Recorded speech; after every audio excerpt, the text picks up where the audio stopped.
Hi, welcome back to video number 3 in this series of 3 videos on an empowerment approach to post-trauma growth in therapy and coaching. And in today's video, I specifically want to talk to you about how we actually increase the power of the client's nervous system.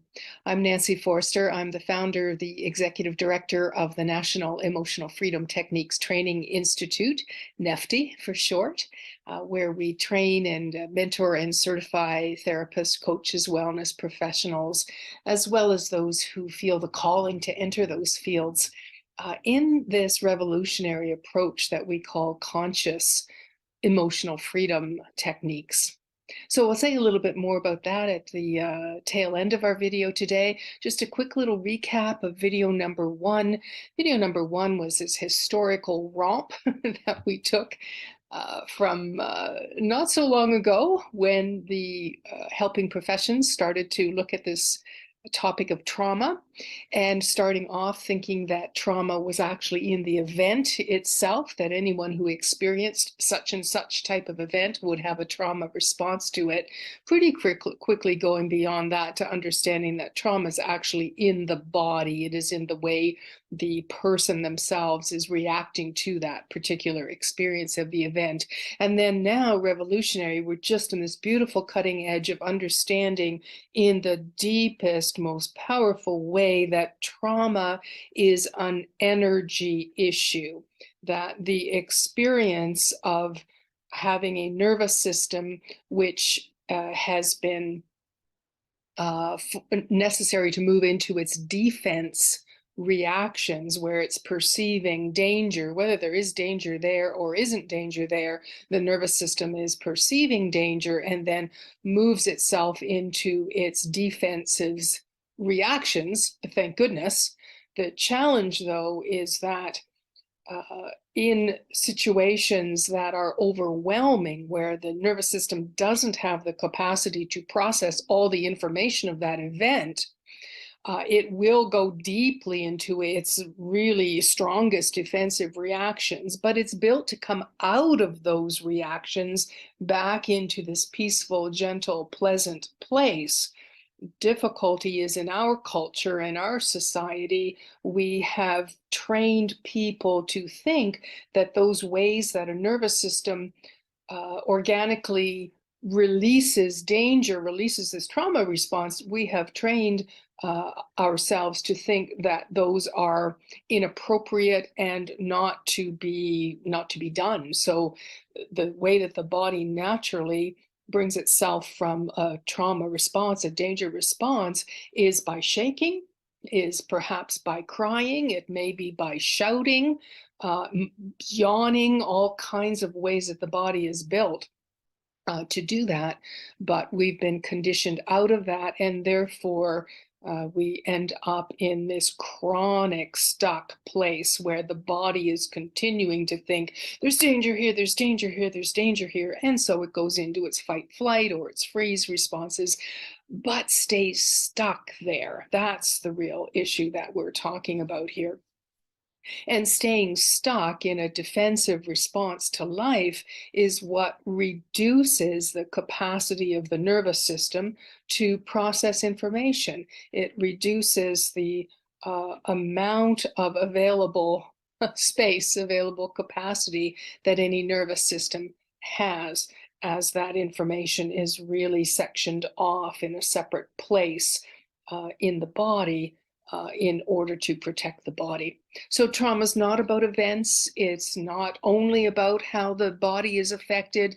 It's an energy issue, a reduction in the energy that a person has available for living, and also the patterns that get set up as a result of that, patterns of emotion, patterns of sensation in the body, patterns of thinking, and patterns of behavior that then keep that system chronically stuck in that place. And then we moved into the second video where we talked about this revolutionary idea then that empowerment actually means to facilitate an increase in the capacity of the client's nervous system. It is so not about going back into that trauma experience in itself, because that is just going to be over the current capacity of the system and therefore will be reenacting that trauma.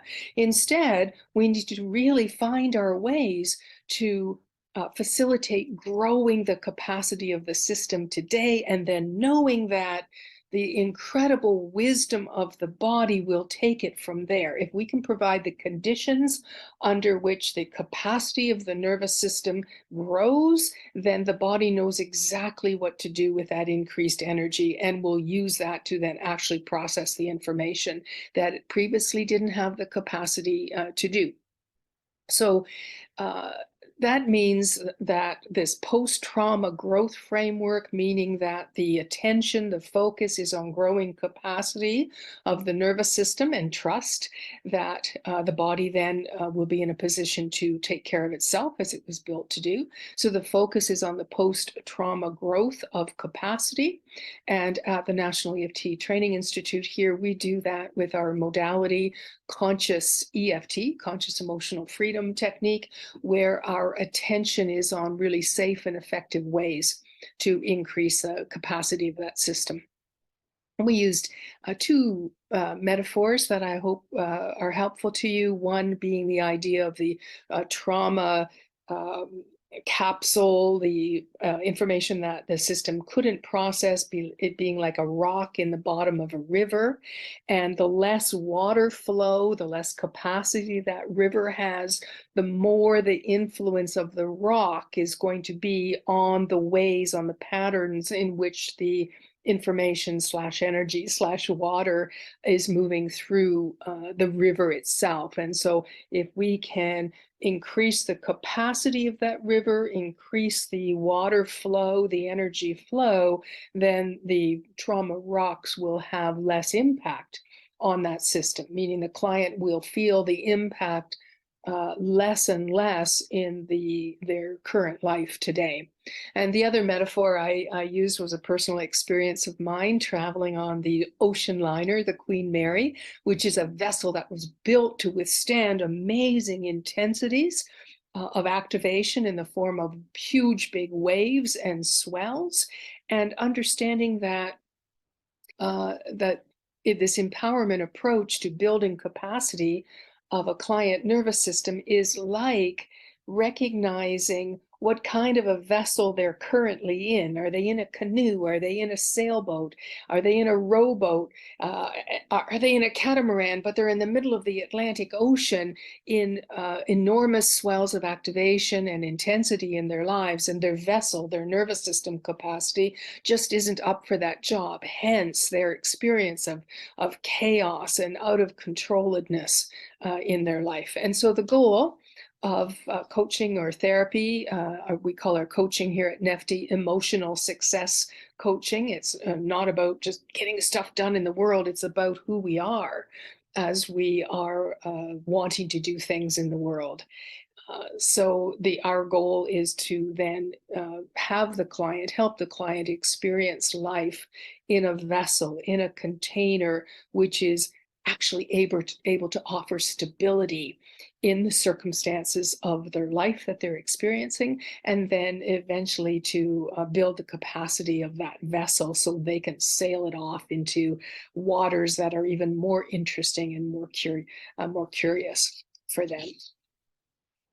So then we come to today's video number 3, and another really big revolutionary idea that's only just beginning to be understood in the field.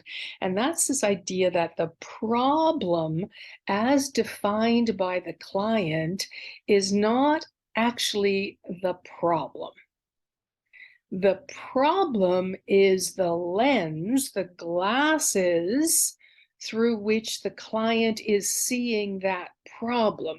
And so if we want to facilitate this significant change in a client's life, we want to help them take off the lenses, take off the glasses that they're currently seeing through, and replace them with lenses which are more powerful, lenses that have greater capacity to support the kind of changes that the client wants in their life. So let me say a little bit more about this.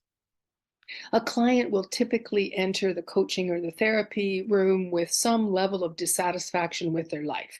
Maybe they're dissatisfied with their intimate partner. Maybe they're dissatisfied with their weight. Maybe they're dissatisfied with their boss or their career.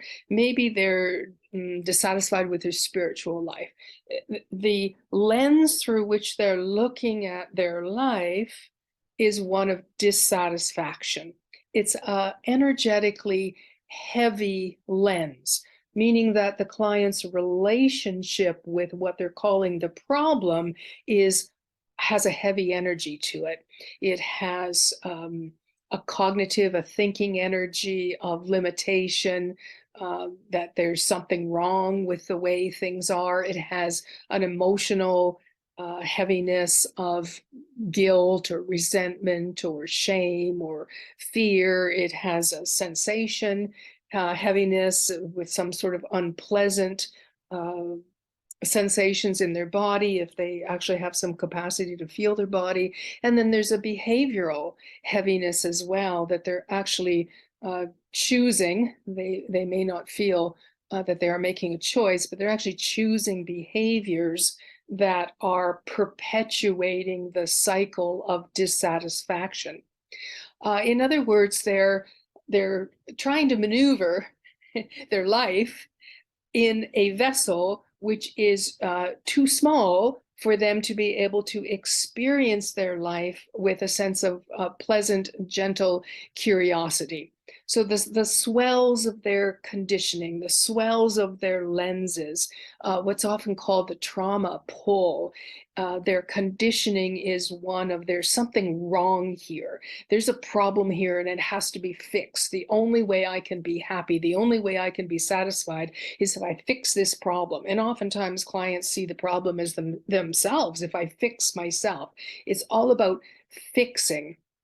And coming from this place where the capacity of their vessel isn't big enough to handle the intensity of their life.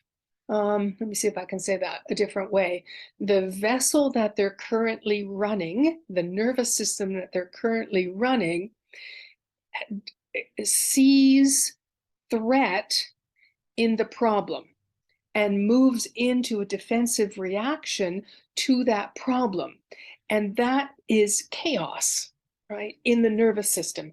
Oh my gosh, like, how do I handle this? I don't know how to get I don't know what to do about this. There's this kind of an energy around it.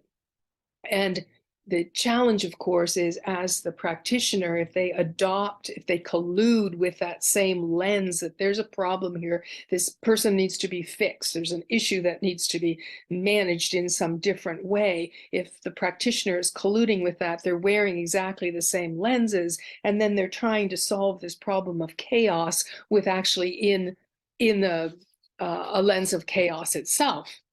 So the client then is wearing these danger lenses, and what I'm suggesting to you is that the real issue here is not the problem, it's not the partner, it's not the weight, it's not the chronic pain, but the problem is actually the danger lens, that the nervous system is stuck in this lens of seeing through this danger threat kind of lens. And the actual facilitating that we want to do as a coach or a therapist is to help the transformation to this different lens, to a lens which doesn't come from that danger place, but actually comes from a place of acceptance, of peace, of love. And that's actually the post-trauma growth framework that we're inviting our clients into. So how does a therapist, how does a coach actually facilitate this post-trauma growth change of lens from a chronic stuck danger lens to a lens of greater peace, of acceptance, of understanding, of tolerance, of compassion, all of those beautiful, heartfelt experiences that were designed to be experiencing as a human being. Well, this is why 25 years ago I was so thrilled to discover emotional freedom techniques, often known as tapping these days. Uh, I had been a psychotherapist for, well, probably about 7 years by that time, and I was just beginning to understand that, hey, to hold it, this is not really working. I'm helping a client deal with some particular problem. Maybe their relationship gets better, but then the next thing I know, they're in complaining about their weight. It's like there's something more systemic going on here. And then that became my real desire to find a way to actually be more helpful to myself and to my clients. So one of the first things that I loved about emotional freedom techniques is that it's an energy-based technique. So as we've been talking about in this series, uh, we've got um, a a cognitive approach. We've got a mind approach where our minds are thinking. We also have emotion. We also have sensation. That's all at a certain level of awareness, a certain level of consciousness. But underneath that is energy. Underneath that is information. And so EFT gives us just a beautiful way to access that energy much more directly than the cognition, behavior, emotion, even sensation-based approaches that have been in the field for many years. So EFT just offers us a protocol where we tap on the body. We've got 9 super accessible acupressure points on the upper part of the body. I can just show you what they are. It's so fast to teach. So side of the hand here, eyebrow point here, side of the eye point here, underneath the eye. There's a sign of release in my system underneath the nose here, on the chin point here, collarbone point is right here, underneath the arm point is right here, and then the top of the head point is right here. That's the protocol. That's the algorithm.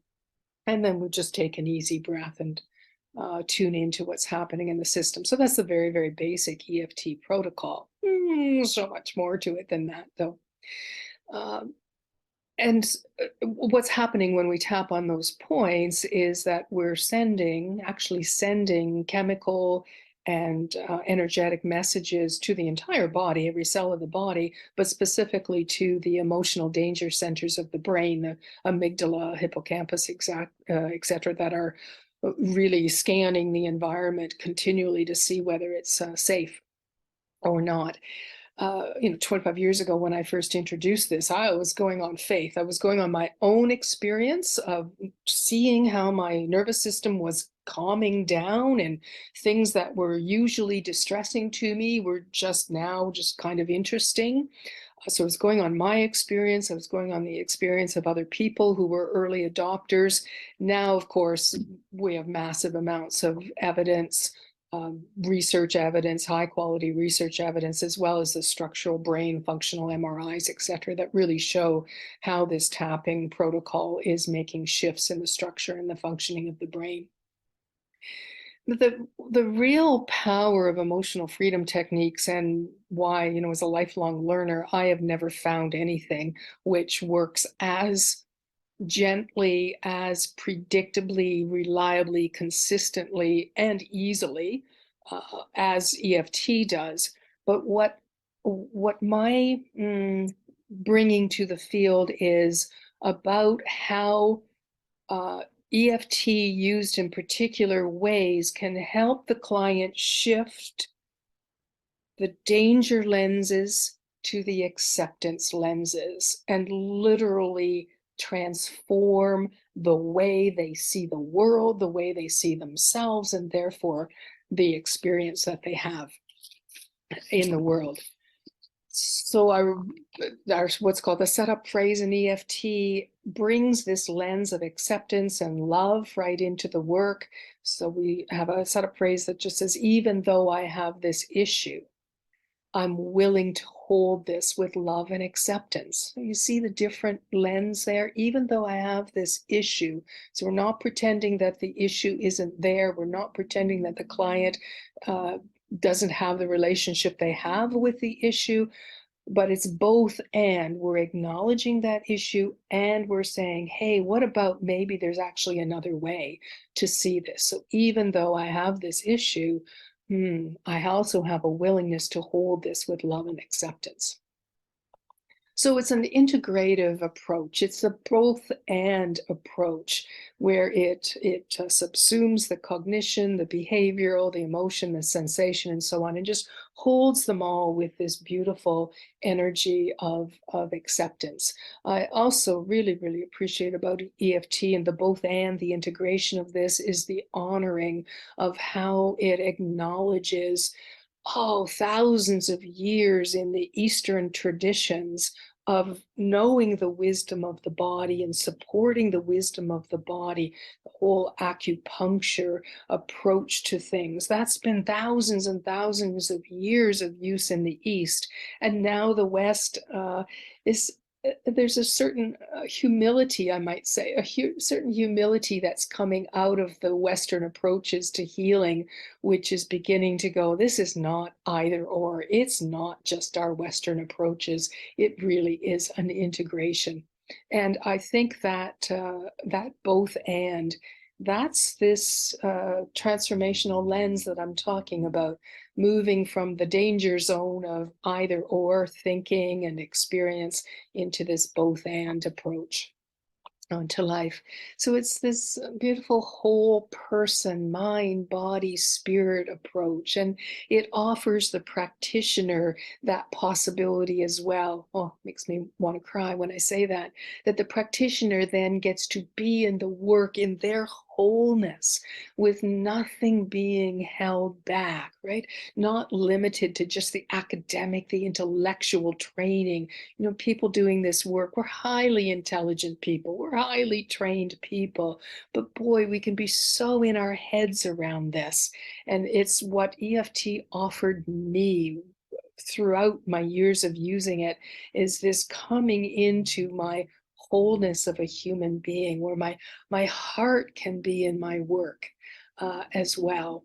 And you know, as a professional who's been doing this work for 40 years, who has a super strong intelligence, tons and tons of academic training, but what I know for sure is what really makes the difference in our work is our hearts, right? That's what our clients are longing for. That's what we as practitioners are longing for.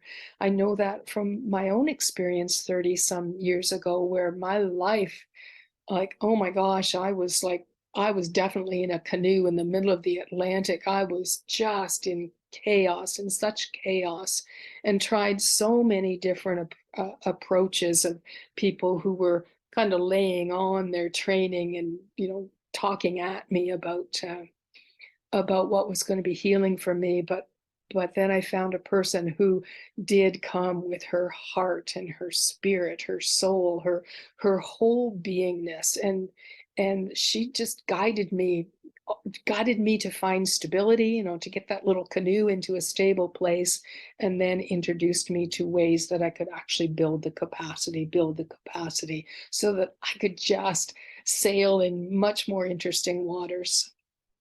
You know, I've spent my adult life really studying human transformation and really what are the conditions under which human beings actually do significantly and sustainably change their lives. And so that's, you know, that's why I do what I do at at NEFTY and with our conscious EFT approach, and bringing bringing all of that learning together into our foundational training, which we call Discover the Power of Conscious EFT.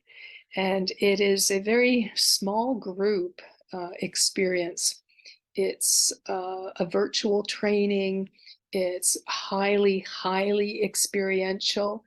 Um, I founded in 2012. I've offered Discover training 3 times a year since then. So doing the math, It's well over 30 times that I've been offering this training myself, along with a team of certified conscious EFT practitioners who are there to support people taking the training and to be with them as they're practicing, to offer in the moment feedback on where they're getting stuck or just what's going to be helpful to them to hear right in that moment. And this is so important to me. I know there's a place for all the academic training that we're taking where there's hundreds and hundreds of people in the same training, and it does have its place, but it's not what Discover is all about. Discover's a true human learning experience. I've put a lifetime of knowing what I know into creating a container of transformation. So as you move through the Discover training with its pre-training, online pre-training modules, which are done before we come into the next part, the live 3-day virtual event, and then moving into the integration calls afterwards to really support how people are bringing this into their personal and professional lives. This is a whole transformation in itself, right? Uh, Whoever comes into the training, they will not be the person that comes out of the training. Right? This is real, what learning really means as a human being. So if this sounds interesting, if you resonate with if the revolutionary sort of ideas and thoughts that I've been presenting in these videos, then I would invite you to check us out and maybe discover the power of conscious EFT is going to be your first step into really helping yourself, helping your clients to build a vessel which is going to allow you to sail in the waters, which are so delightful and so stimulating and yet so pleasant and gentle for you. It is certainly possible, and I would love to be on that journey with you. So let me know. For now, happy sailing.